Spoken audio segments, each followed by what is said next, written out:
Magandang araw mga kaibigan. Bigyan natin ng reaction opinion itong article published by Daily Tribune. Title, EDCA cites feared exposing Philippines to what? Isang senador, salamat naman at nakikita nila ito. Senator Erwin Tulfo, nakita niya medyo delikado itong EDCA bases na ito. I don't know kung totohanan ba ito.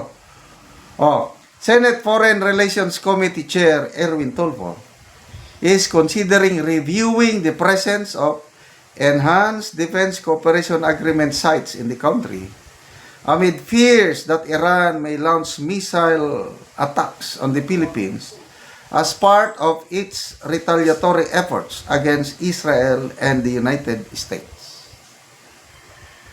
Ito na po yung pangamba, pinakamalaking pangamba sa ating bansa.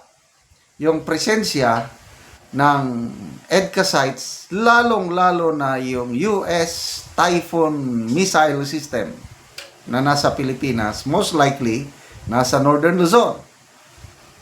Ay nako. US troops have been granted expanded military access to the Philippines through EDCA under the administration of President Marcos Jr. signed in 2014. EDCA is a pact between the Philippines and the US that aim to deepen their defense cooperation under the Mutual Defense Treaty. Tulfo acknowledged the urgent need to review EDCA sites in the Philippines to forestall the possibility of Iranian forces striking the country with drone and missile attack. The ongoing US-Israeli war with Iran saw the death of Iran's top leaders, including Supreme Leader Ayatollah Khamenei, Armed Forces Chief of Staff Abdul Rahim Musavi, and Defense Minister Aziz Nazir Dazi. He expressed concern that the Philippines could become a target of Iran's reprisal attacks due to the expanded EDCA sites, citing Iran's launch of retaliatory missiles across the Middle East, including in the United Arab Emirates, Kuwait, Qatar, and Jordan, which host U.S. military bases, though most of the missiles were intercepted. The deadly move was seen as a reprisal for the joint Israel-US military strikes against Iran. Sabi niya, with all these instances and events that are happening where other countries are targeting American facilities, perhaps you're right that we should review the Enhanced Defense Cooperation Agreement because we might be targeted. So yan ang sabi ni Tulfo. It is high time. Since I'm the chairman of Foreign Relations, I need to look into this and consult the Senate leadership on this issue. Sabi ni Tulfo. Okay, so ang mga EDCA sites natin, siyam, ito yung mga location: Antonio Bautista Air Base in Palawan, Basa Air Base in Pampanga, 2, Port Magsaysay in Nueva Ecija, Lumbia Air Base in Cagayan de Oro, 4, Mactan Benito Eben Air Base in Cebu, 5. Yan, na-establish noong 2016. Ang 4 na naidagdag under this Marcos administration is Naval Base Camilo Ocias in Santa Ana, Cagayan, 6 na. Lalo Airport in Cagayan, Cagayan Valley, Camp Melchor de la Cruz in Gamo, Isabela, and Balabac in Palawan. Siyam. So, this EDCA sites, sa opinion ko lang under development pa. Kasi, alam ko, nasa Mindanao ako, nakikita ko ang nangyayari sa Lumbia Air Base sa Cagayan de Oro. Hindi pa naman fully developed. Nakikita ko mga buildings pa lang, structure. Kailang yung mga weapon system, parang wala pa akong nakikita. Kasi from time to time, nakakapasok ako dyan. Meron kasi akong pamangkin na piloto ng Air Force. So, last year ba yun? In-invite na kami. Sasakay sana kami doon sa attack helicopter nila na yung T-29, attack helicopter. Kailan hindi natuloy. Kaya alam ko, wala pang masyadong weapon system. Ang delikado yung weapon system, yung fully developed. Kaya, yung EDCA sites na yan, as of now, dahil hindi pa na-develop, tingin ko, hindi pa masyadong target. Kaya lang, habang dinedevelop yan, most likely target. Ang imminent danger natin ngayon, yung US Typhoon missile system na nasa Northern Luzon, most likely, nakaamang na yan, nakatutok na yan. Saan nakatutok? Most likely, opinion ko lang ito, nakatutok sa China and Taiwan. Kasi pinagmamalaki ni General Browner, kaya daw abutin ang China. Pag pinaputok, linounce yung typhoon, kayang abutin ng China.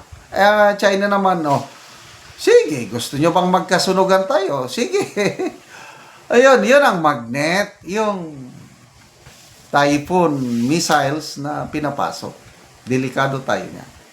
Sana nga, hindi na lalala ang problema.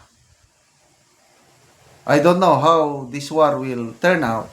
Kasi biruin mo yan, 3 matataas na leader ng Iran namatay. Ano sa tingin nyo, ang mga Iranian, they will just sit down and wala. Gagawa yan. Ang nakakatakot pa yung Strait of Hormuz ba yan, yung daanan ng langis papunta sa atin. Ang nagko-control yan, ang alam ko, Iran eh.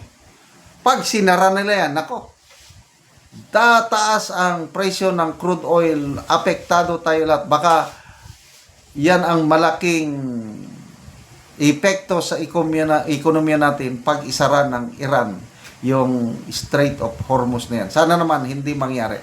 So ipagdasal po natin ang kalagayan ng ating OFWs sa Middle East, sa Israel, and of course dito sa ating bansa na sana hindi tayo paulanan ng missiles ng Iran at kanilang mga alyadong bansa.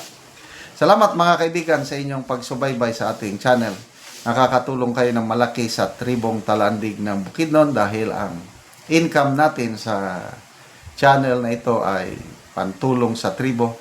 Namimigay tayo ng libreng yero at pako para makapagpatayo sila ng mas maayos na tirahan. Panoorin nyo ang video na ito. Mo na ni si tatay ang natagaan na mo gero. Atag o sin, pinalangin sa Ginoo. So muna ni ang iyang pag-aatupan. So mura ni ang balay ni tatay. Sa gitagaan na mo og gero, so muna ni ang iyang gipuy-an. So karon nagpatindog siya og bagong balay. So muna ni ang iyang kahimtang. Muna ni intawon ang iyang kaldero gamay kaayo. Balunan lang dayon og isa ka naninggipoy ani tatay.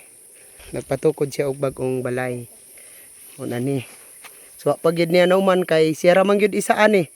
Wala pud siya anak nga makatabang. So siya na ang bahala sa pag-atop sa yero nga natagaan siya.